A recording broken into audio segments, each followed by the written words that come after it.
a person such as myself, just starting out early in my career in this industry, his advice is invaluable. It really is. Yeah, well, he sent me his presentation deck for tomorrow today, and it is really over the top. I'll have to make sure I tune in. What time is it? I will have to check on that for you. I just had to restart my computer, so all my tabs are closed. He's going on tomorrow he's in Prague, so he is going on Thursday at 10 o'clock a.m. Eastern. Okay, all right.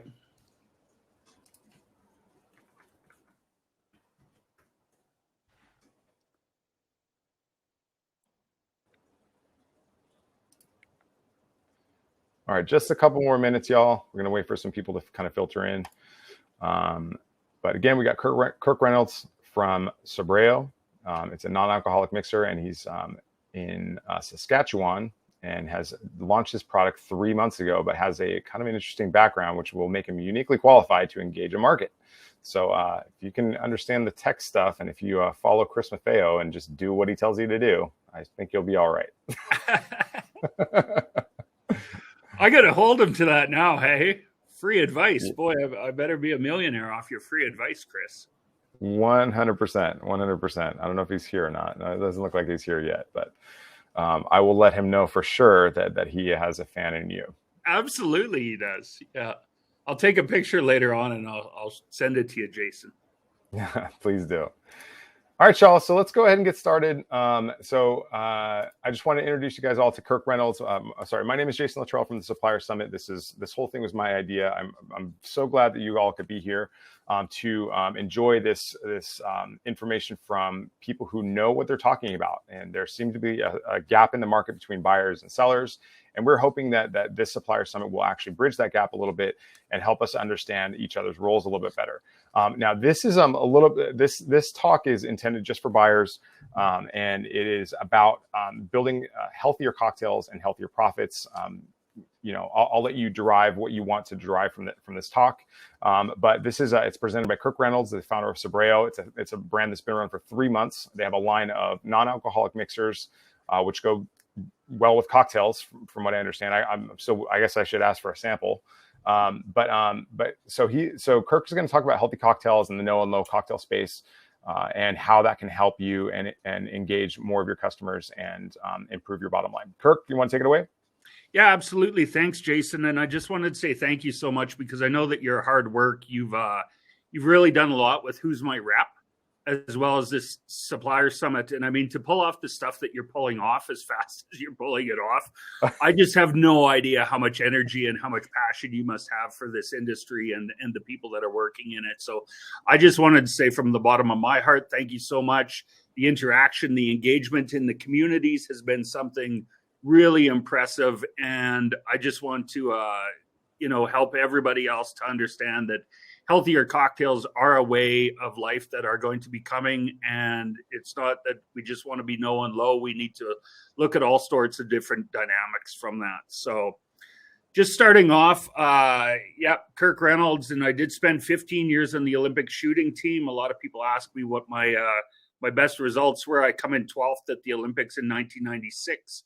I won 2 world championships and 21 national championships. So that's my early athletic career.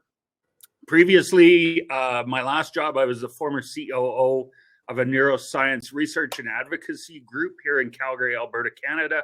And before that, I was a marketer with Tim Hortons and Hockey Canada, 2 of the largest, most iconic brands in all of Canada. So I taught myself how to make alcohol-free mixers when my doctor said I was getting to be borderline diabetic. And that was just about a year ago that I started going through that. And since launching Sobreo in June of 2022, I've lost 10 pounds per month. And that's just drinking healthier cocktails. What my favorite cocktail is Jack Daniels. I used to drink Jack and Coke all the time, a lot. And, one of the things that I've been able to do is create Jack Daniels with my French gentian. And by that, I'm just reducing the calories, carbs, and sugar. And I'm still able to enjoy that. So now I do suffer from ADHD. So I'm one of those guys that normally skips right to the end. of a presentation when it's in front of me, and I take a look at what the findings are and how we can go about doing them. So what I like to do in my presentations is I like to move straight forward with the findings that I have, having worked in the no and low industry now since about 2017. And that I feel the spirits industry has a decided advantage when it comes to creating healthier cocktails. And an ultra premium mixer will enhance the spirit's flavor and aroma. But one of the hidden things that it does is it also neutralizes the burn of the ethanol on both your nasal and your palate. And what I'm finding with this is dragging a lot of non-drinkers back into the category because they maybe previously didn't like the taste of tequila, or they didn't like the taste of a whiskey or something like that. I've been married for 10 years with my wife for 13. I've never seen her drink anything other than maybe 2 or 3 vodka crans in her life and a whole bunch of wine. And now she drinks a margarita every single night with me when mixing with an ultra premium mixer. And that's just because it takes away the burn of the tequila and it's enhancing the flavor and the aroma. Now, recipe development is relatively cheap. I find bartenders all the time that are willing and able to create new content for me. Social media influencers are out there. They're constantly looking at new content. So recipe development is relatively cheap. And these can be rolled out through existing relationships because it integrates so easily in on and off premise. So whether or not you're working with retailers or whether or not you're working with bars and restaurants that may want to enhance their cocktail menu with regards to some low calorie, low carb, some keto friendly, some diabetic friendly, even oncologist friendly.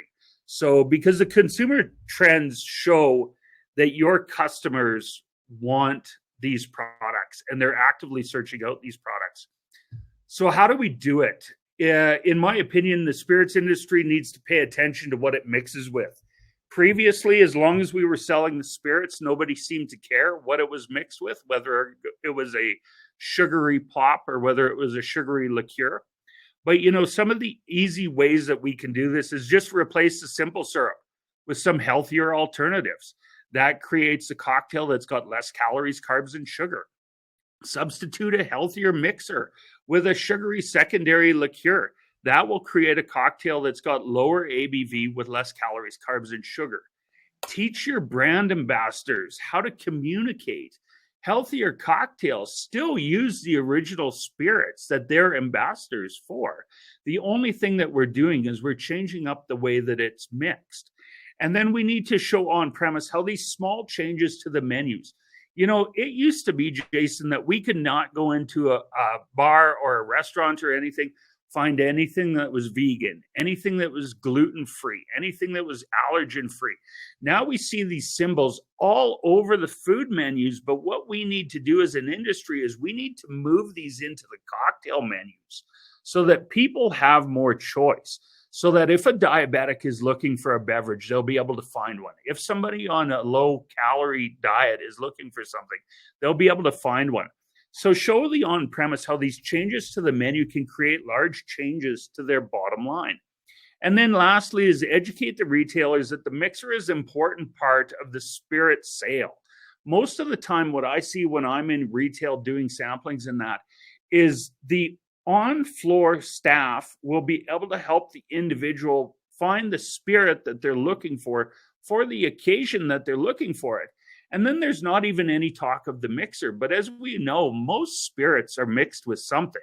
So when that bottle's walking out the door that there's lost revenue walking out with it as well, because they're going to buy the mixer somewhere else. So why don't we educate the retailers that the mixer is an important part of the spirit sale and that this can also generate additional revenue for those retailers as well.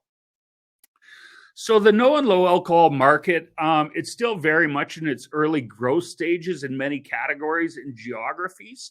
And one of the things that you'll see later on is, wine has been having low or no alcohol since about 1908 when Carl Jung, not to be confused with a psychiatrist, created dealcoholized wine. In 1940s, they came out with light beer, and that didn't really take off until around the mid-70s. And then, of course, in 1984, Bud Light came out. It's been an absolute monster ever since. When it comes to the spirits industry, we're a lot younger with regards to the no alcohol. In 2011, RK come out by a gentleman by the name of Reynolds. And then, of course, in 2015, the most famous one that has come out so far is Seedlip out of the UK with Ben Branson. And Ben has done quite well. He sold off to Diageo. He's created another brand called Acorn, and that's taking off a little bit as well. But the key drivers behind this mindful drinking trend are improving general well-being. 38% of people say that. Saving money, 33%.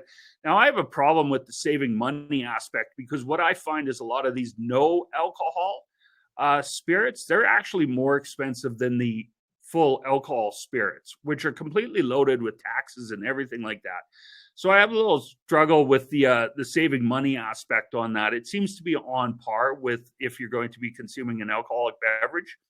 And also improving physical fitness. As a researcher, I just understand that improving general well-being at 38% and improving physical fitness at 31%, you just asked the same question twice and basically got the exact same answer. So, however, it should be noted that consumers actively are seeking out low and no alcohol products across 3 key occasions. Yet again, as a researcher, I understand that these are the same occasions that anybody would drink any alcoholic beverage.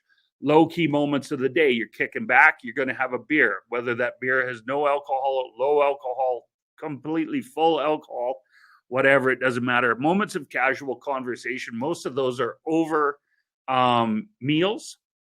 And so obviously a lot of times when we're eating food, we tend to drink as well, and upbeat times shared with others, which obviously just means times that we're doing some of the celebratory things. Although now what we're finding, not a lot of people are celebrating by getting completely hammered. I'm 48. The drinking affairs most certainly have changed around the business luncheons, around business office parties, around social settings and things like that. So these are definitely times when your consumers are seeking those out. But instead of allowing them to go directly into the no category, by actively and effectively looking at how you're going to leverage your spirits with a healthier mixer, you can bridge that gap and generate additional profits from the low alcohol. So just to continue, only 1 in 3, so 33% of the respondents in the survey said they were satisfied with current products on the market. Yet again, for actual alcohol spirits, going into a low, healthier cocktail, this is a huge opportunity. And that suggests that greater innovation in the space is desperately needed. Specific issues that were found were the taste of the products, 35%. We're in a beverage industry. If a third of the people don't like the taste of your product, you can still do quite well with it. But if everybody is looking for something that's, got a little bit more flavor, a little bit more complexity, 29% of people said that the lack of complexity in the no and low sector was one of the reasons that they chose not to do it. And then 24% said that they weren't readily available. Now, one of the things that you're going to see later on in a slide presentation is COVID forced a lot of the on-premise people to shut down, unfortunately. Now we're coming back. Now we're coming back with a vengeance. I'm eating out healthier, but eating out quite a bit now, doing a lot of business luncheons and stuff like that. I'm still not drinking full alcoholic cocktails when I go out, but I am definitely trying to make sure that I'm having a little bit of alcohol and participating in those nice social settings. So some of the things as to why consumers choose no and low alcohol, 37% of people say that the reason in doing so is to avoid the effects of drinking alcohol altogether. Obviously, number one, that's the hangover. Number two is the fact that it can be perceived with regards to going over and indulging too much, that you can have some negative health implications to that. And then down the line, 33% enjoy the taste. Now, that's in direct conflict with the taste of products from this slide. But again, as a researcher, I'm pretty used to if I see one person say one thing, I can find another person say another thing. That's why I appreciate the platform, Jason, so that I can get on here, just talk a little bit about it and just to raise awareness with regards to why consumers are choosing no and low alcohol and what it is that we can do in order to generate more money out of that. Now, it shouldn't be shocking to anybody that 58% of people that drink no and low will also drink full strength alcohol on the same occasion. So what that means is if I have this drink and it's a cocktail and I have a sip of that, and then I turn around and I have a sip of water, well, now I've fallen into that 48 or 58% category. One of the things that's interesting to me is 42% of the people that do not mix on the same occasion. So that would mean that when you went in as a teetotaler and you're not drinking alcohol, you're really not drinking alcohol. Now, that could be for a variety of reasons. You may already have pre-existing health conditions. You may be pregnant. You might be religious. You might be the designated driver that evening. So there are a vast number of reasons as to why somebody would choose not to drink any level of alcohol at all. So worldwide, the no and low drinkers, they also enjoy standard strength alcohol, the 83% of them. So only 17% of the people drinking no and low are avoiding alcohol all completely. This is on a worldwide trend. On a North American basis, that number grows to 23%. So if you're avoiding alcohol in the United States, you're just 6% higher than the rest of the world with regards to staying off of it completely. But here's where I see the real opportunity with no and low spirits, specifically low spirits.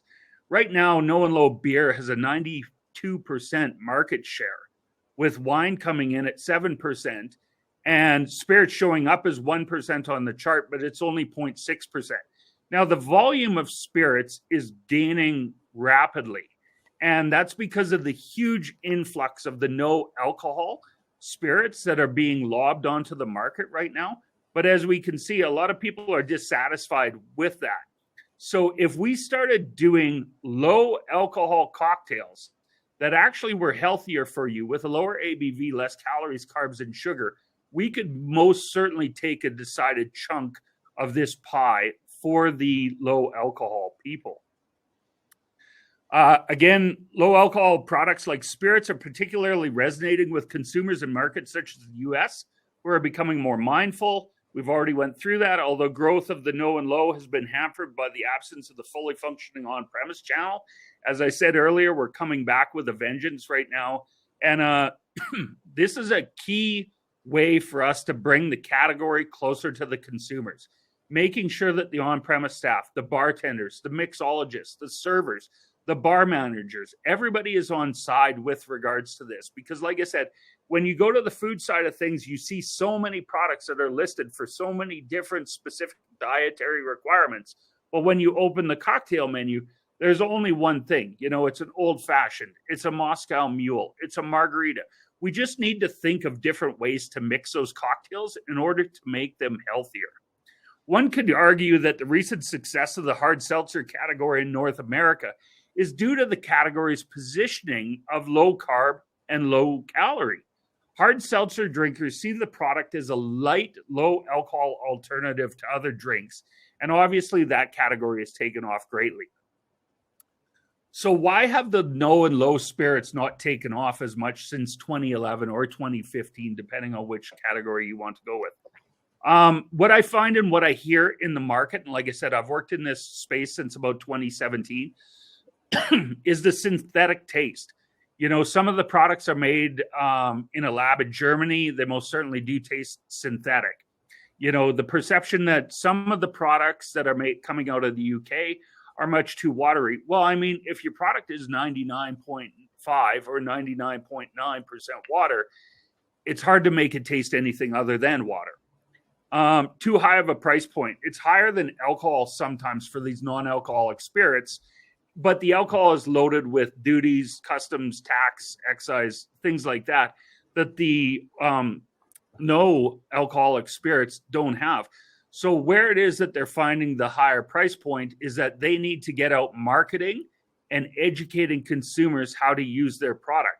Well, if we have bartenders in the on-premise, if we have retailers in the off-premise educating the consumers on how to use an existing product such as a tequila, a vodka, or a rum, and we're just teaching them how to mix it smarter, we're going to have less barriers to entry when it comes to that.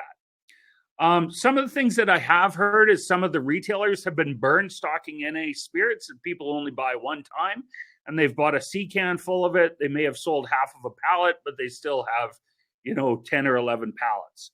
The word mocktail still has a stigma attached to it. I never call them mocktails at all. I just call them non-alcoholic cocktails. It seems pretty much everybody hates mocktail. Yep. Yeah. Like, seriously, why can't we get off of it? I mean, it's so easy, Jason. Why do I need to call it a mocktail? Let's call it a non-alcoholic cocktail. That's legit what it is, or a low alcohol cocktail, whatever. I mean, the word mocktail. NA. I can't stand non-alc for some reason. When people say non-alc space, I'm just like, it's hard to say alc. Just say alcoholic. No, I agree. I agree wholeheartedly. Totally. So, maybe it's an opportunity to coin the new phrase.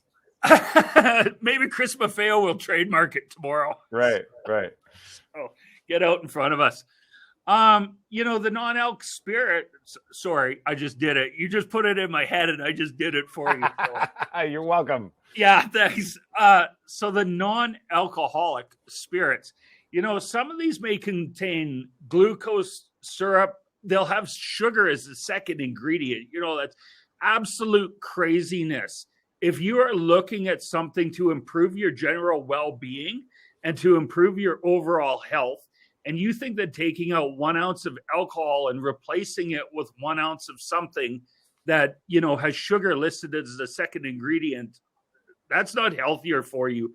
And I'll get into my war on sugar here in just a minute. But, the concentrates of juices, these can be incredibly high as well. And then lastly is some NA spirits, according to their own websites, contain 70 grams of sugar per 12-ounce serving. That's absolutely bonkers because Coke contains 39 grams per can, which is also a 12-ounce serving. Is sugar conducive to flavor delivery?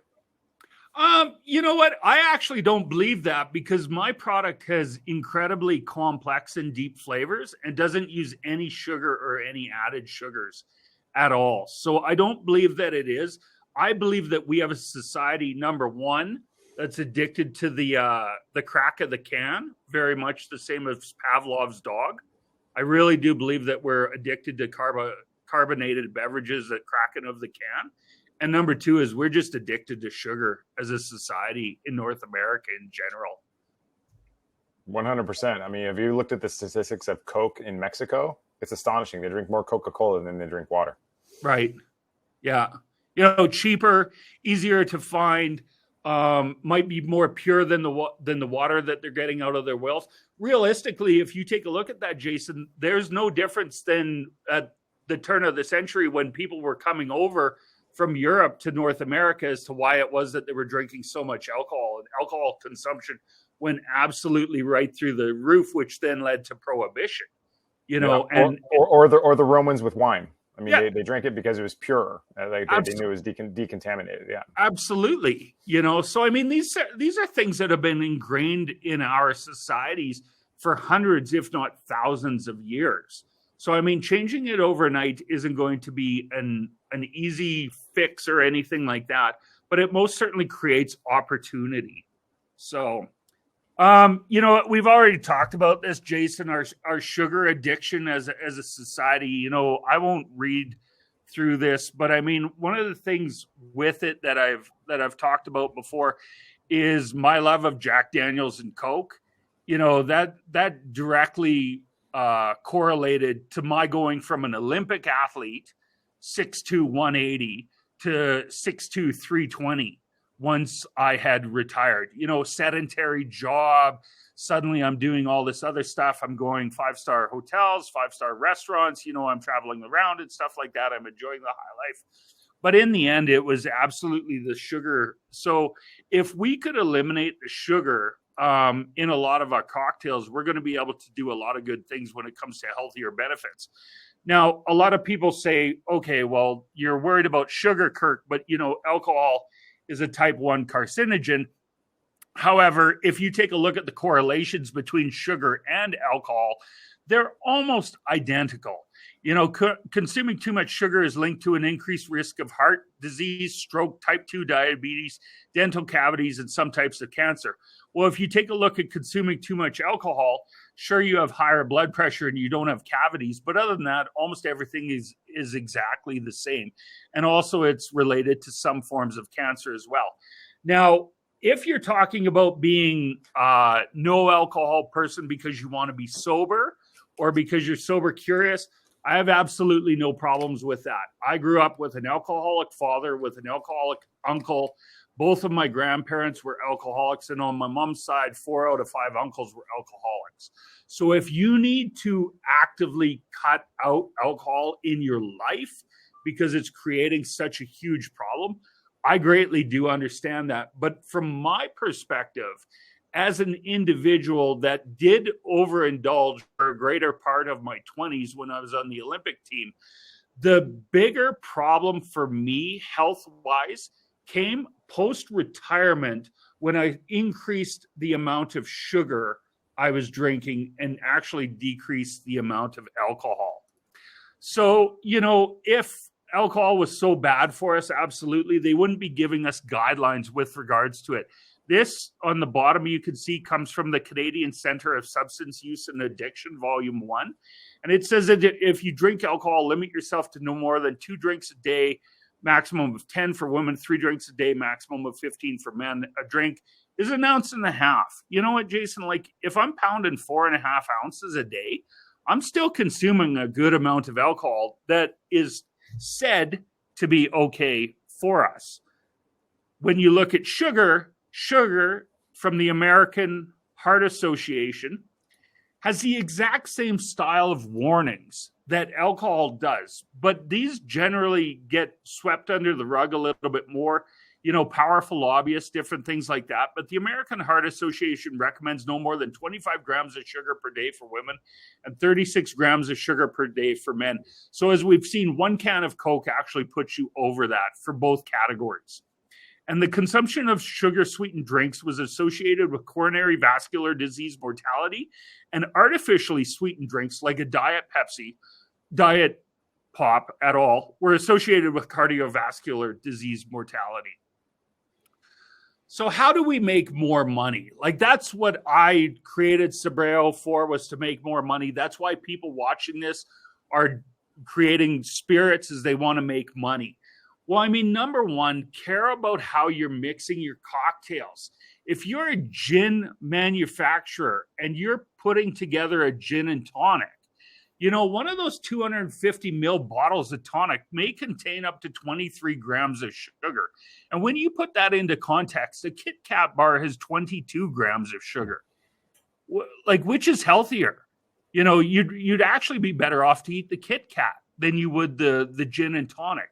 So all that I'm suggesting is, if you want to make more money, pay attention to the trends, pay attention to the opportunity that the market is providing us, and take a look at how you're mixing your cocktails. Because an 8-ounce serving of juice contains about 30 grams of sugar as well. And that's about 8 teaspoons of sugar. So, I mean, like, if we're looking at trend surfing, like they do in the social media side of things, if we're looking at getting out in front of different trends and stuff like this, low alcohol spirits with lower calories, carbs, and sugar is a great way to do it.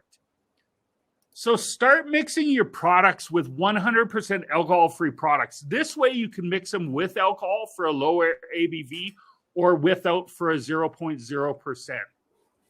Some of the ones that are out there are like Tanqueray has a 0.0, Gordon's has a 0.0. So now, obviously, if you're mixing the Crown Royal that you were talking about, near and dear to my heart as well, being a Canadian, obviously we can't get Crown down to a 0.0 right now, but you most certainly can get that old-fashioned down to a significantly lower ABV. Maybe take out the vermouth. Add the rye in with a healthier alternative mixer that's got 100% alcohol free. Now you're dropping that 40% down to possibly 20%. If you're doubling up on the mixer, it might go even a little bit lower with that. Use 100% sugar-free products. Sweetness can be derived from elements of the mixer, such as vegetable glycerin. I specifically use certified sustainable palm oil. So what that means is palm oil is a derivative that creates vegetable glycerin. Vegetable glycerin is a sugar alcohol, which is neither a sugar nor an alcohol. So a diabetic can drink it, but it does have inherent sweetness with it. So that can help replace some of the simple syrup. That can help replace some of the sugary liqueurs that you're having. And then lastly, botanicals and adaptogens. So mixers that contain botanical and adaptogen extracts can help to manage stress, reduce anxiety, provides refreshing sleep, and rejuvenate mind and body. And these are the different types of spirits that you should be mixing with.